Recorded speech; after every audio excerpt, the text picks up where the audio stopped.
జీహెచ్ఎంసీకి 2654 కోట్లు కేటాయిస్తే 1200 కోట్ల విడుదల చేశారని బారస ఎమ్మెల్యే వివేకానంద అన్నారు.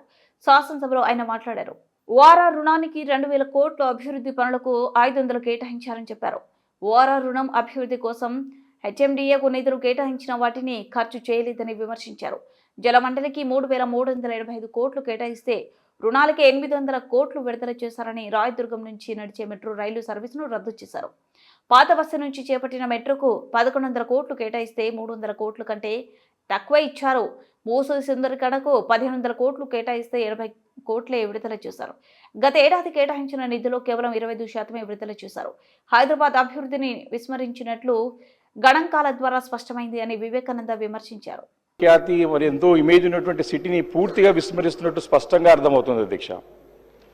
అయితే ఈ యొక్క హైదరాబాద్ నగరం పైన ఒక విజన్ అంటూ ప్రభుత్వానికి ఉండాల్సిన అవసరం, బాధ్యత ఉంది.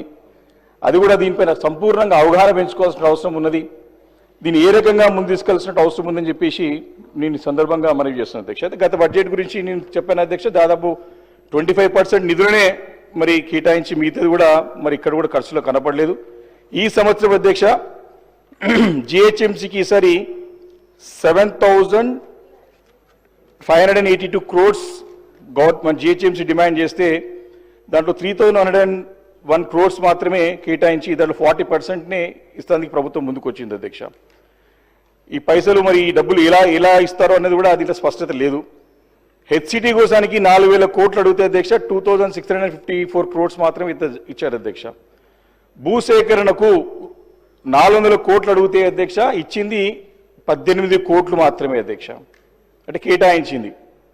అంటే ఇక్కడనే అసలు సంగతి, అంటే సీరియస్నెస్ ప్రభుత్వం యొక్క కమిట్మెంట్ అనేది ఇక్కడనే అర్థమవుతుంది అధ్యక్ష. ఎందుకంటే పనులకు 2654 కోట్లు కేటాయించారు కానీ భూసేకరణకు మాత్రం నిధులు కూడా సరిపోయేంటే 18 కోట్లు, 400 కోట్లు అడితే 18 కోట్లు ఇచ్చారంటే భూసేకరణ కాదని చెప్పి స్పష్టంగా అర్థమవుతుంది అధ్యక్ష. అంటే మళ్ళొకసారి ఇది కేవలము కాగిదాలకి మాత్రమే సాటిస్ఫాక్షన్ చేసే విధంగా, క్షేత్రస్థాయిలో సాధ్యపడని విధంగా స్పష్టంగా అర్థమవుతుంది అధ్యక్ష. ఈ రకంగా ఎట్లా ముందుకు పోతారని ఖచ్చితంగా మంత్రి గారు తన సమాధానంలో చెప్పాల్సిందిగా నేను వారిని డిమాండ్ చేస్తున్నాను అధ్యక్ష.